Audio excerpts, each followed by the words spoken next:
للہ رب العالمین والصلاة والسلام على اشرف الانبیاء والمرسلین وعلى آلہ واصحابہ وازواجہ وعلماء ملتہ اجمعین، اما بعد،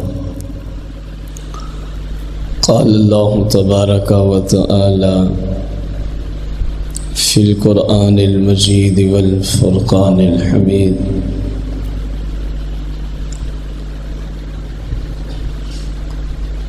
وتخرج الحی من المیت وتخرج المیت من الحی،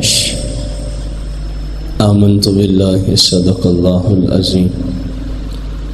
ان اللہ وملائکتہ یصلون علی النبی یا ایھا الذین آمنوا صلوا علیہ وسلموا تسلیما۔ الصلاۃ والسلام علیک یا سیدی یا رسول اللہ، الصلاۃ والسلام علیک یا سیدی یا حبیب اللہ، الصلاۃ والسلام علیک یا سیدی یا شفیع المذنبین، الصلاۃ والسلام علیک یا سیدی یا رحمۃ للعالمین، الصلاۃ والسلام علیک یا سیدی یا جد الحسن والحسین، مولایا صلی وسلم دائما ابدا علی حبیبک خیر الخلق کلہم۔ حمد و صلوات کے بعد آپ کے ادارے کا ہفتہ وار درس قرآن، آج کا موضوع ہے بعض لوگ کہتے ہیں یزید کیونکہ ایک صحابی کا بیٹا ہے اس لیے جنتی ہے۔ اسی طرح کچھ اور بھی یزیدی کربلا میں نظر آتے ہیں جن کے والد صحابہ میں شامل ہیں، اور یزیدی گروپ آج اسی چیز کو آڑ بناتے ہوئے عام مسلمانوں کو گمراہ کرتا ہے، کیونکہ جی وہ صحابہ کی اولاد ہے اس لیے کیا ہے، جنتی ہے۔ ہم اس کا جواب قرآن و سنت کی روشنی میں کئی گھنٹوں پہ مشتمل اس پہ جوابات دیے جا سکتے ہیں۔ العقل و تکفی الاشارہ کے تحت کہ عقل مند کو تو اشارہ ہی کافی ہوتا ہے۔ قرآن مقدس سے ایک آیت ہے، اور شاید اپنے وقت میں رہتے ہوئے ایک حدیث کا کچھ حصہ بھی پیش کیا جا سکے۔ سب سے پہلا اصول اس بارے میں یہ سمجھیں کہ کسی بھی ہستی کی شان، اس کا مقام، اس کا رتبہ جو نبی نہ ہو، جو نبی وہ خواہ کوئی بھی ہو،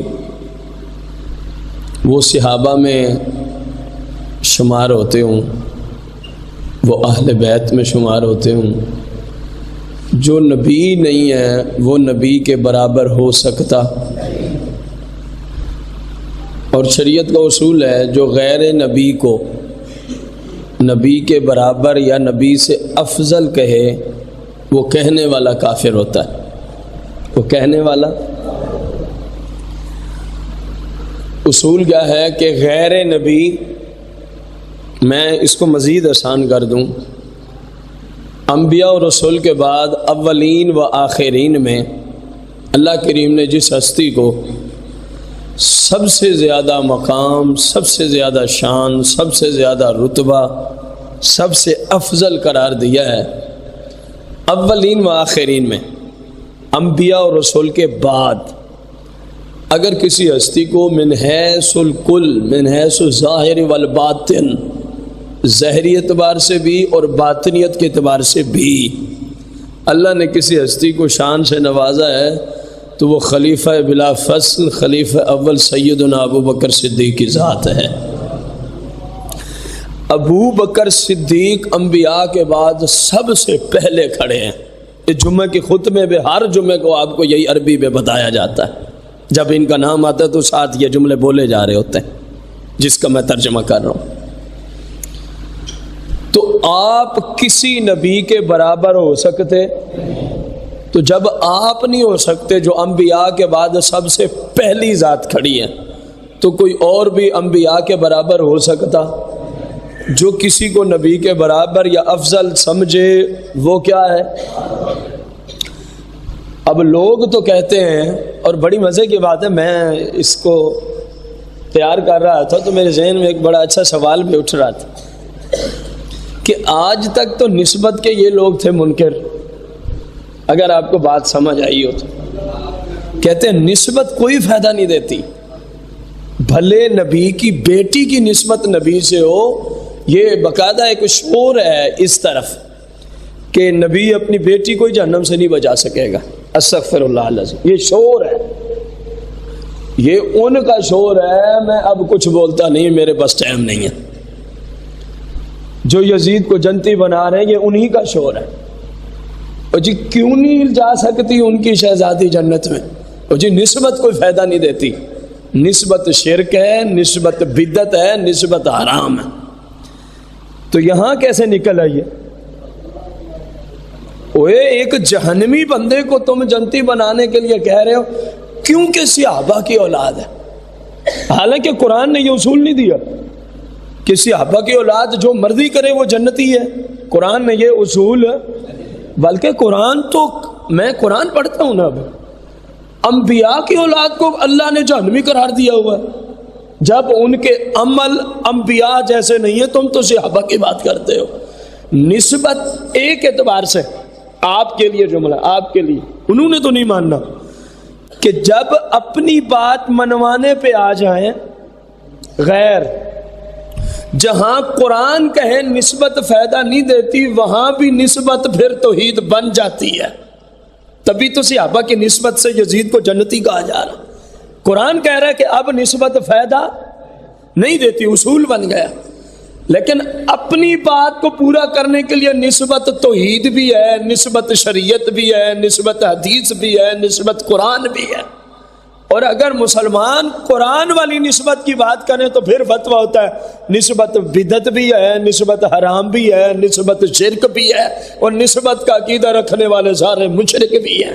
آپ کو کچھ سمجھ آئی ہے؟ عقیدہ وہ اچھا ہوتا ہے جو الف سے لے کر یا تک، یعنی اول سے آخر تک جہاں مرضی چلے جاؤ اپنی بنیادوں پہ کھڑا رہے. عقیدہ وہی سچا ہوتا ہے. جس عقیدے کو توڑنا موڑنا پڑے وہ عقیدہ سچا ہو سکتا؟ اللہ کے فضل سے ہمارے جتنے عقائد ہیں وہ اول سے آخر تک وما بعد اور قیامت کے بعد بھی جہاں کھڑے ہیں وہیں کھڑے رہیں گے. ہمیں ان کو توڑنے کی ضرورت پڑتی کیونکہ ان کی بنیاد ہی رب رسول نے رکھی ہے، تو توڑنے کی حاجت ہی نہیں پڑتی. توڑنا ان قانونوں کو پڑتا ہے جو بندوں نے اپنی مرضی سے بنا رکھے ہوں، جو بندوں نے اپنی مرضی سے بنا رکھے. دیکھیں نا اسلام کے قانون 1400 سال سے نظام چلا ہی آ رہا ہے، کہیں کوئی تبدیلی؟ کیونکہ سائنس کے قانون لوگوں نے اپنی مرضی سے رکھے ہوتے ہیں. ایک آتا ہے کوئی قانون دیتا ہے کسی چیز کے بارے میں اس میں تفصیلاً تو کلام نہیں کر سکوں گا، کسی چیز کے بارے میں 50 سال گزرتے ہیں، 100 سال، اس کے بعد دوسرا محقق آتا ہے کہتا نہیں اس نے غلطی کی تھی. یہ یوں نہیں بلکہ یوں ہے. جو سائنس کے طالب علم ان اصولوں کو اچھے طریقے سے سمجھتے اور جانتے ہیں. قانون یہ ہے کہ جو عام بندوں کے بنائے ہوئے قانون ہوں وہ آ جا کے کہیں نہ کہیں کیا کرنے پڑتے ہیں، اور اللہ کے فضل سے تمہارے قانون اپنے بنائے ہوئے. اس لیے کبھی کہاں توڑ دیتے ہو خود، کبھی کہاں توڑ دیتے ہو خود. اور ہمارے مسلک کی بنیادیں رکھی ہیں رب رسول نے. اللہ کے فضل سے ہمیں کہیں بھی توڑنے کی ضرورت پڑتی. حضرت آدم علیہ السلام اللہ کے پیغمبر ہیں، نبی ہیں کہ نہیں ہیں؟ ابو البشر ہیں، اس کائنات میں پہلے نبی تشریف لانے والے ہیں. ان کا جو قابیل بیٹا تھا وہ جنتی ہے یا جہنمی ہے؟ جہنمی. نبی کا بیٹا قابیل کیا ہے؟ بلند آواز سے جہنمی ہے. آؤ نا ذرا کہو نا اب یہاں بھی آپ کو میں صرف بتانا چاہتا ہوں کہ خباثت کیوں نکل رہی ہے. اور بھی کئی طریقے تھے اس کو سمجھانے کے، لیکن آپ کو بتانا چاہتا ہوں کہ ان خبیثوں سے بچ کے رہیں. ان کے اندر صرف غلاظت بھری ہے، اس کے سوا اور کچھ. جو پنجتن پاک و اہل بیت اور مصطفیٰ کے خلاف بولتے ہیں، یہ غلاظت کے پلندے ہیں، یقین جانیں. میں وہی خباثت دکھانے لگا ہوں آپ کو.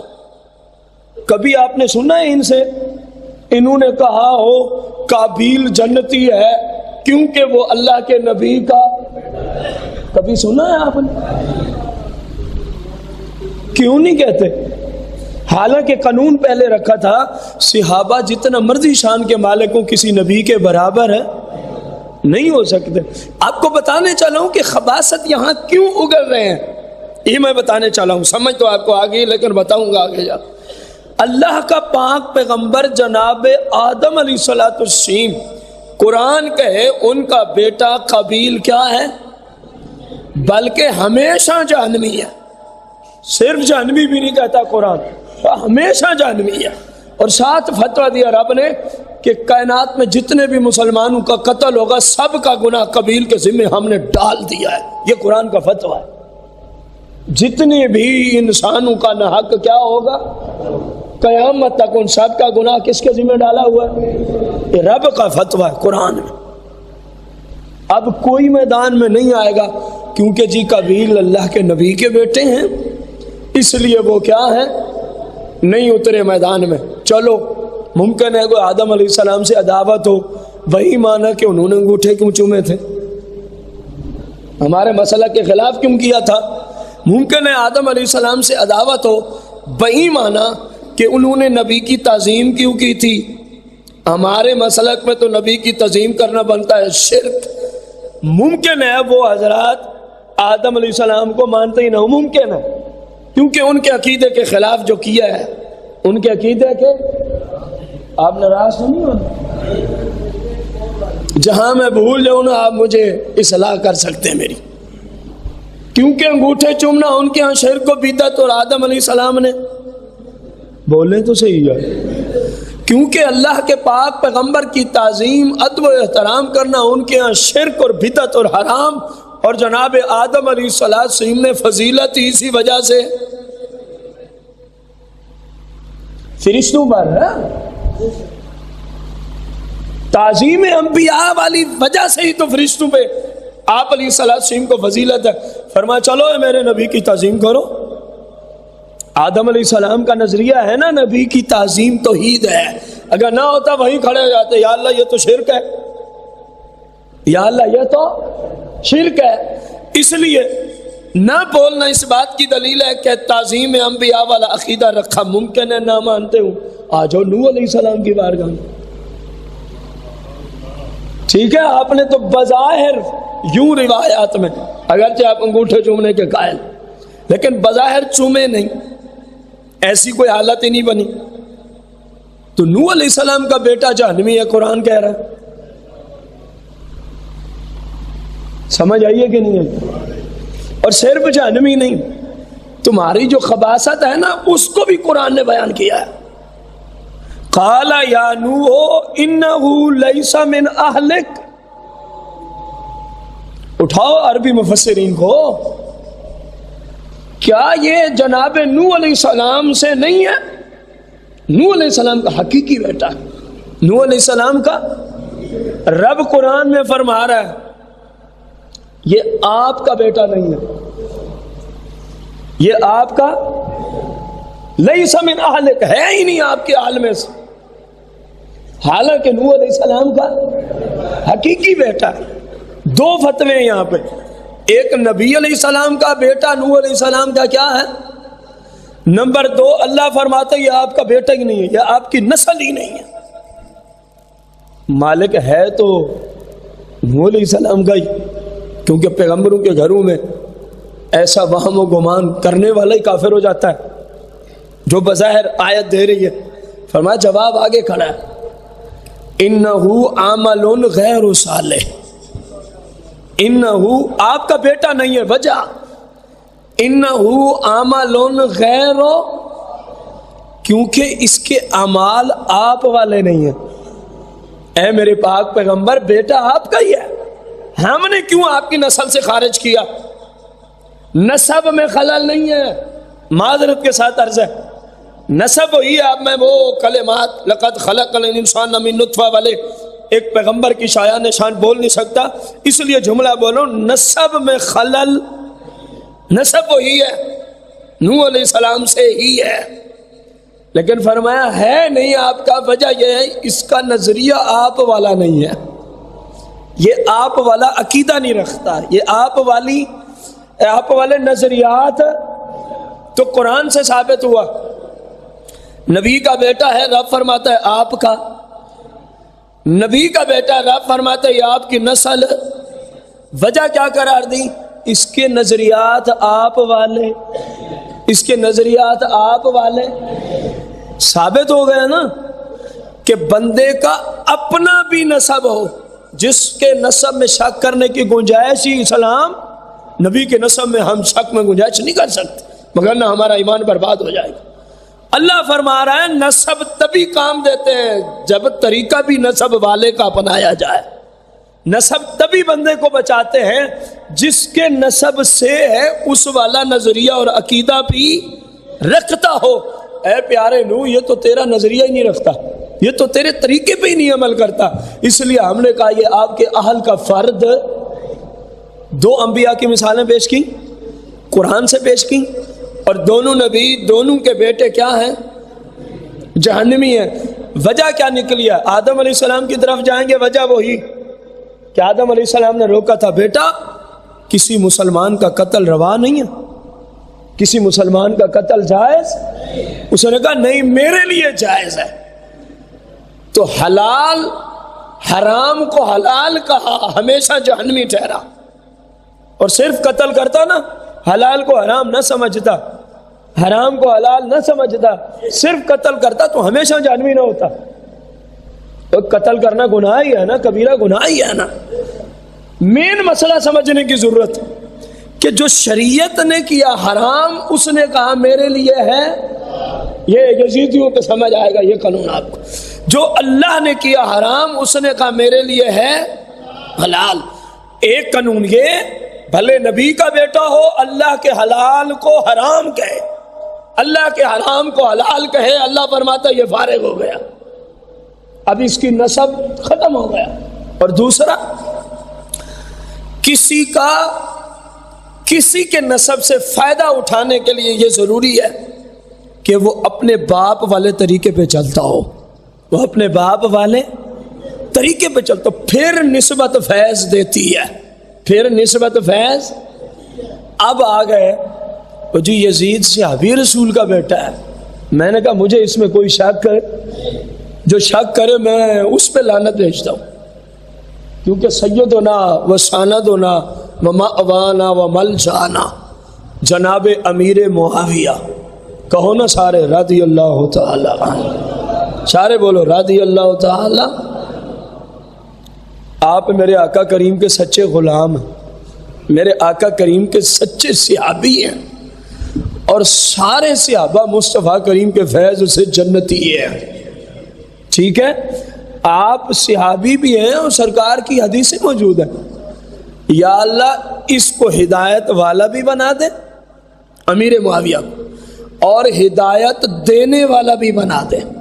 اب کون سا مسلمان ہے جس کو اپنے نبی علیہ السلام کی دعا پہ شک ہے کہ قبول نہیں ہوئی؟ ہے کوئی مسلمان؟ جب عرض کر دی مالک میرے امیر معاویہ کو ہدایت والا اور ہدایت دینے والا بنا دے، میں نے مانا کہ یزید کا والد کیا ہے؟ صحابی رسول ہے، لیکن دیکھنا یہ ہے کہ دونوں کا طریقہ ایک جیسا ہے۔ امیر معاویہ رضی اللہ تعالیٰ عنہ اپنے دور خلافت میں جب بادشاہ بنے، پہلی بادشاہت کا نظام مسلمانوں میں، اسلام میں امیر معاویہ کی ذات سے شروع ہوتا ہے۔ آپ سے پیچھے خلافت راشدہ تھی امام حسن تک، پہلے بادشاہ امیر معاویہ ہیں اسلام میں۔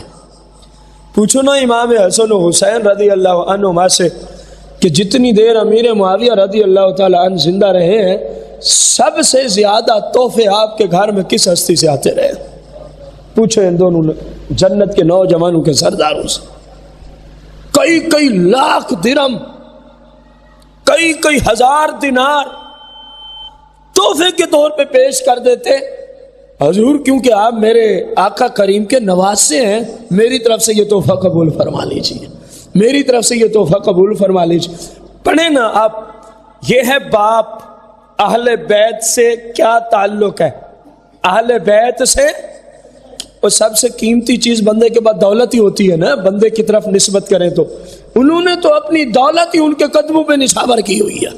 پوچھے نا ان سے کتنی بار اور کتنے لاکھوں ہزاروں کی تعداد میں سونے اور شرفیم کے ڈھیر لگائے ہیں حسنین کریمین کے قدموں میں. حضور تم خوش ہو جاؤ، اللہ کی راہ میں خرچ کرو، میرا آقا مجھ سے راضی ہو جائے گا، میرا رب مجھ سے راضی ہو جائے گا. یہ ہے باپ کی نسبت اہل بیت سے. تو یزیدیوں تم سے سوال ہے، یزید نے بھی یہی کچھ کیا تھا اہل بیت کے ساتھ. یزید نے تو رب کے حرام کو حلال کہا تھا. شراب کیا ہے؟ بلند آواز. قرآن میں کہتا تھا کیا ہوا اگر دین احمد میں حرام ہے تو کیا ہوا، ہم پچھلے دینوں سے لیتے ہوئے اس کو حلال سمجھتے ہوئے پئیں گے. اور پیتا تھا، حلال سمجھ کے پیتا تھا. یہی وجہ ہے اس طرح کے اس کے کرتوت. امام احمد بن حنبل رضی اللہ تعالیٰ عنہ نے یزید پہ کفر کا فتویٰ دیا کہ یزید صرف لعنتی نہیں ہے بلکہ کافر ہو گیا تھا. بلکہ کیا ہو گیا تھا؟ کافر ہو گیا تھا. یہ چاروں اماموں میں سے ایک امام کا فتویٰ ہے. یزید نے اہل بیت اطہار کا ادب کرنا، تعظیم کرنا شریعت نے ہمارے اوپر کیا کیا ہے؟ فرض عین کیا ہے. یزید نے ادب کیا، تعظیم کی، بلکہ ایسی عداوت و دشمنی رکھی قیامت تک اہل بیت کی ایسی عداوت و دشمنی اور کوئی رکھ سکتا. پھر ایک اور بات ہے، یہ جو کہہ رہے ہیں نا کہ صحابہ کی اولاد، ان کے گھر میں سے کسی بندے کو کوئی مسلمان قتل کر دے، کسی کو قتل کرنا اگر وہ قتل بنتا ہے تو عدالت عظمیٰ کا کام ہے. میں صرف مثال دے رہا ہوں، میں صرف کوئی مسئلہ ہے کسی پہ قتل بنتا ہے، اس کو قتل کرنا میرا آپ کا کام نہیں بلکہ عدالت ہے.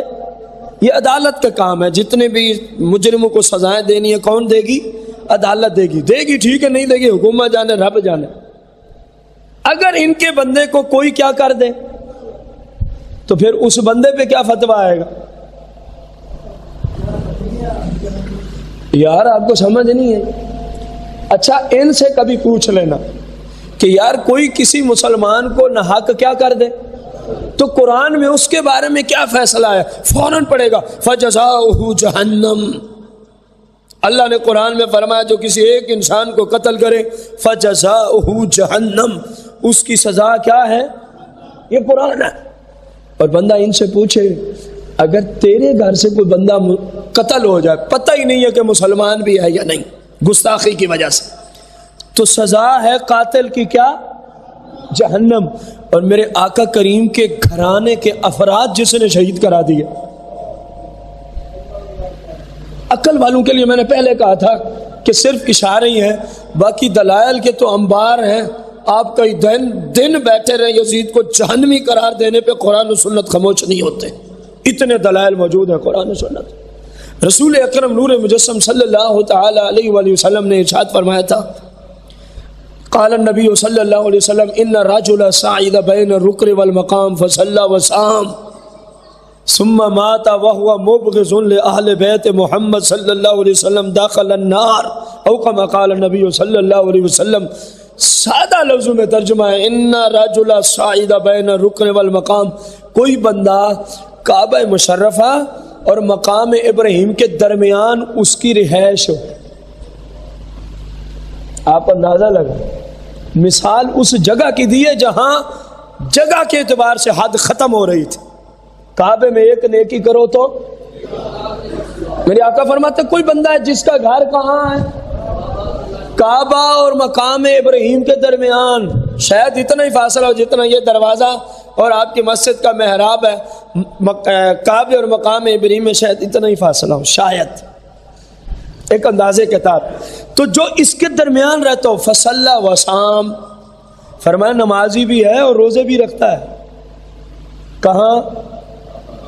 نمازیں روزے میں، کعبے روزے میں، تلاوت کعبے میں، نمازیں کعبے میں، روزے کعبے میں، ذکر اذکار کعبے، رہتا جو کعبے میں، اس کا گھر ہی کعبے میں۔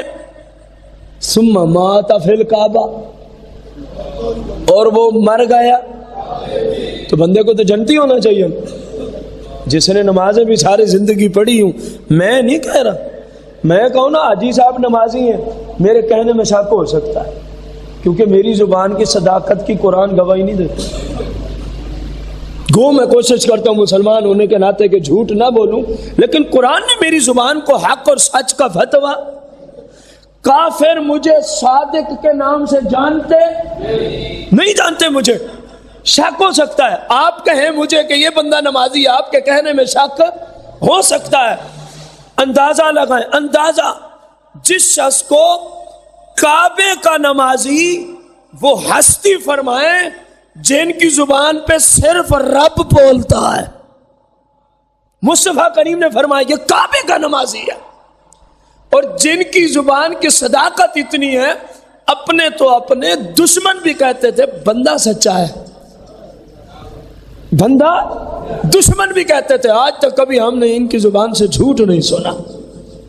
اتنا بڑا سچا شخص، وما ینطق عن الہوا والی ذات، کہ اپنی مرضی سے نہیں بولتے، رب کا کلام زبان مصطفیٰ کی چلتی ہے، وہ فرمائے یہ بندہ کیا ہے؟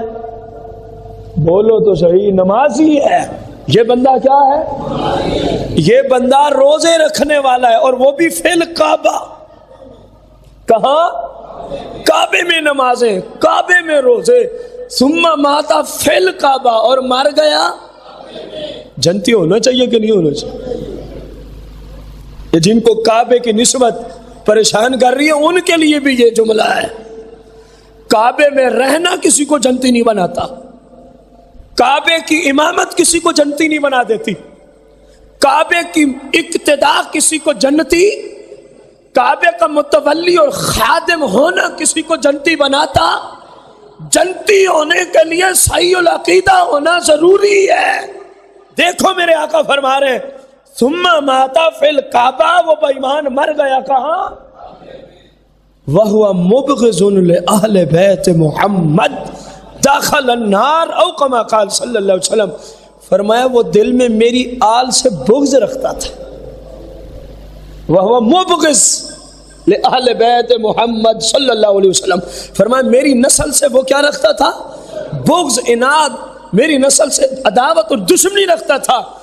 داخل النار، یا رسول اللہ کعبے کا نمازی ہے، کعبے کا حاجی ہے، کعبے میں روزے رکھے ہیں، کعبے میں گھر ہے، آپ پھر بھی جہنمی فرما رہے ہیں۔ فرمایا کعبہ بعد میں ہے، ایمان پہلے ہے۔ کعبے کی نسبت بعد میں ہے، مصطفیٰ کی نسبت پہلے ہے، کیونکہ کعبے کو تو نجاست سے پاک کرنے والا بھی مصطفیٰ ہے۔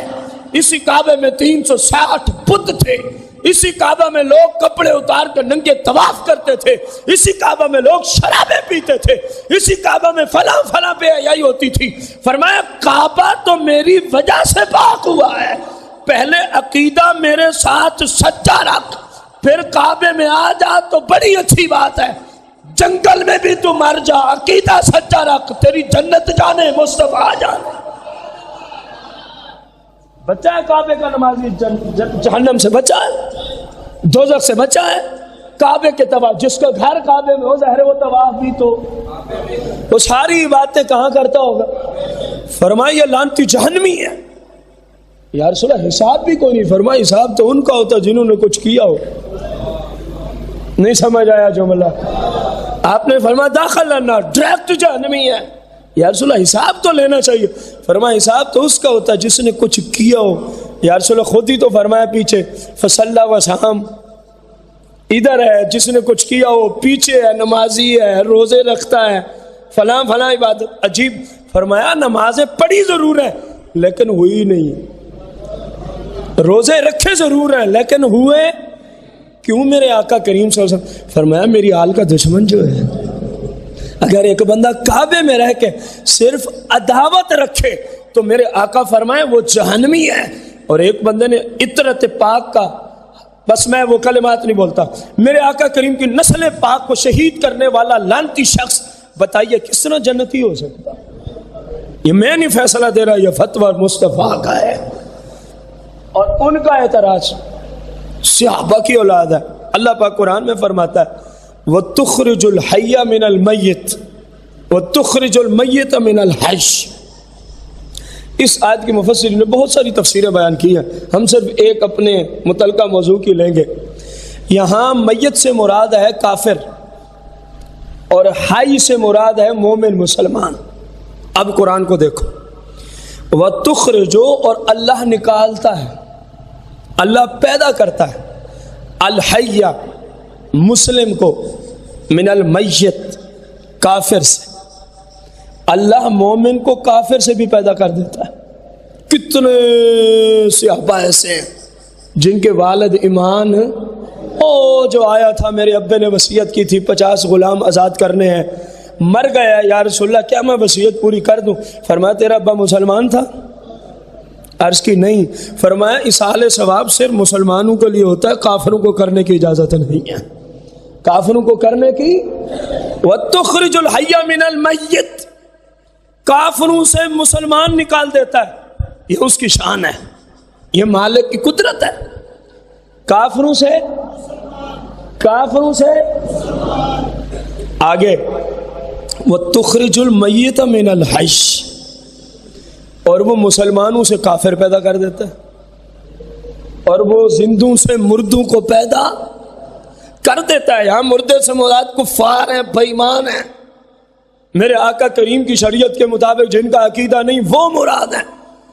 اب جنہوں نے یزید کا ساتھ دے کر اہل بیت کے ساتھ یہ ظلم و ستم کیا، ان کو صحابہ کی اولاد کہنے والوں، رب کا قرآن تو یہ کہہ رہا ہے وَتُخْرِجُ الْمَيِّتَ مِنَ الْحَيِّ۔ کئی بار ہم نے ایسا بھی کیا کہ باپ اچھا خاصا مومن بندہ ہوتا ہے لیکن اولاد ناپاک پیدا ہو جاتی ہے، اولاد ناپاک پیدا ہو جاتی ہے۔ یہ یزید اس آیت کا مصداق ہے کہ باپ تو حج میں ہے، مسلمان ہے، کاتب وحی ہے، مصطفیٰ کریم کا غلام ہے، صحابی ہے، اور پوری امت کا روحانی ماموں ہے۔ آپ کی والدہ کا جو بھائی ہے وہ آپ کا کیا لگتا ہے؟ چپ تو کر گئے ہیں آپ سارے۔ آپ کی والدہ کا بھائی آپ کا، میرے آقا کریم کی بیوی ہماری کیا لگتی ہیں؟ بلند آواز سے قرآن ہے نا۔ تو میرے آقا کریم کے اس غلام کی ایک بہن مصطفیٰ کریم کی بیوی بھی ہے، امیر معاویہ رضی اللہ تعالیٰ عنہ کی ایک ہمشیرہ میرے آقا کریم کی کیا ہے؟ بیوی ہے۔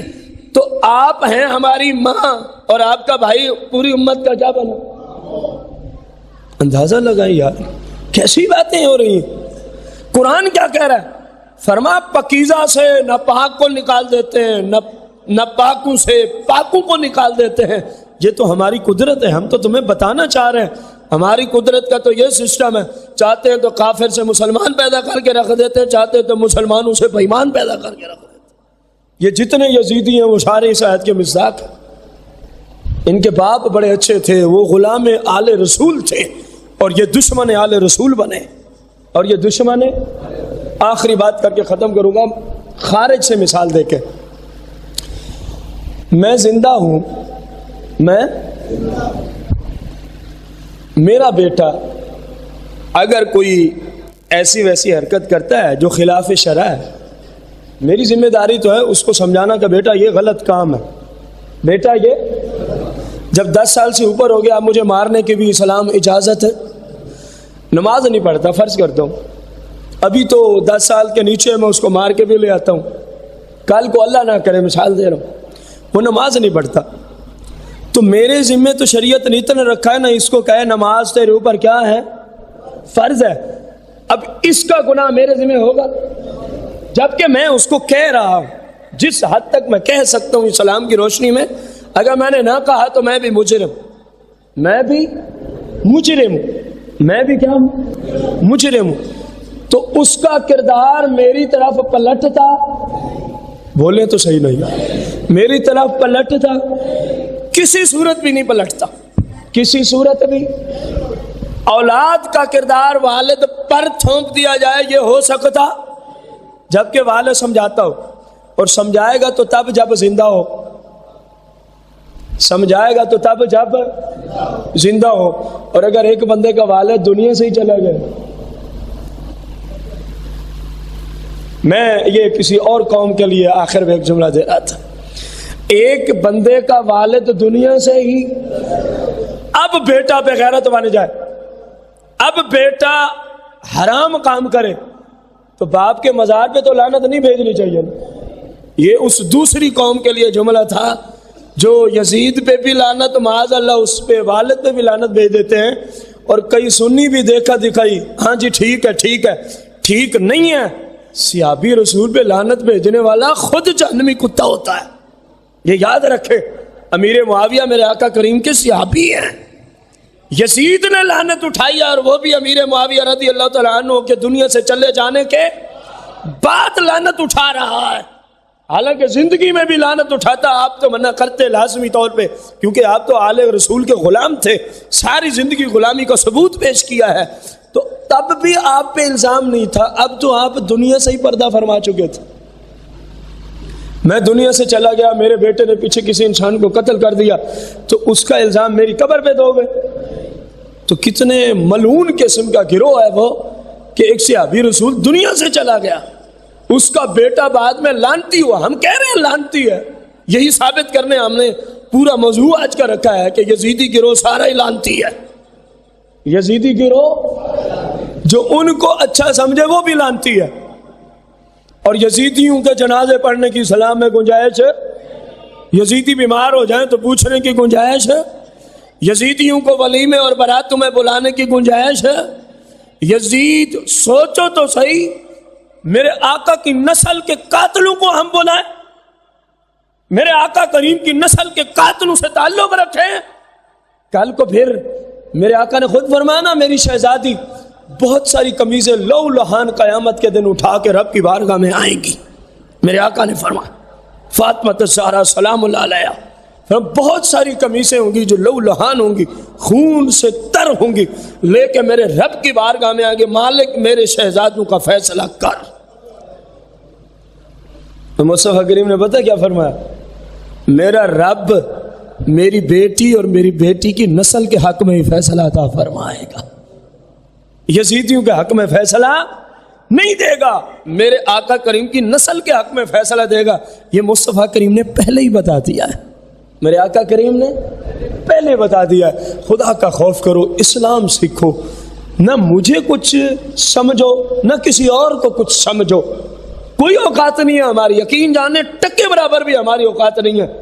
آپ یہ مت سمجھیں کہ یہ ہمیں کر، میں جو کہوں آپ اس پہ نہ اعتماد کیا کریں، نہ میری بات پہ اعتماد کریں نہ کسی اور حضرت صاحب کی بات پہ اعتماد کریں، ان باتوں کو مان لیں جو باتیں آپ تک قرآن و حدیث پہنچا رہے ہیں۔ اب پہنچانے والا میں ہوں تو اس میں میرا کیا کمال ہے؟ بات تو کمال والوں کی ہے، ہم نے دیکھا ہے قرآن و حدیث ہمیں کیا کہہ رہے ہیں، یہی دیکھنا ہے کہ نہیں دیکھنا؟ آپ کہیں جی یہ ہمیں کہہ، اور میں آپ کو کہہ رہا ہوں میں ٹکے برابر بھی نہیں، مجھے چھوڑ دیں آپ، لیکن جن کی باتیں کر رہا ہوں ان کی باتیں ماننا تو فرض ہے کہ نہیں ہے؟ اور صرف آپ سے نہیں کر رہا، اگر کسی کو سمجھنا ہے تو میں ان سے بھی کر سکتا ہوں۔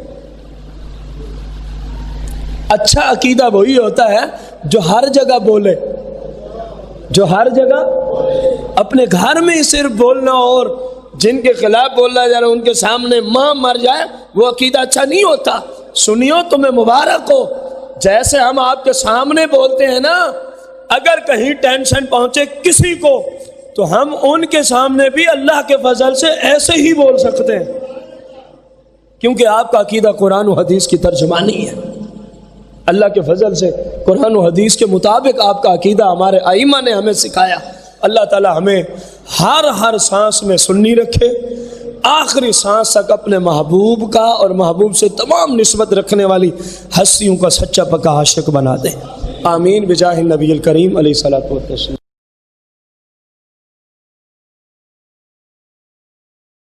الصلاة خير من النوم. الصلاة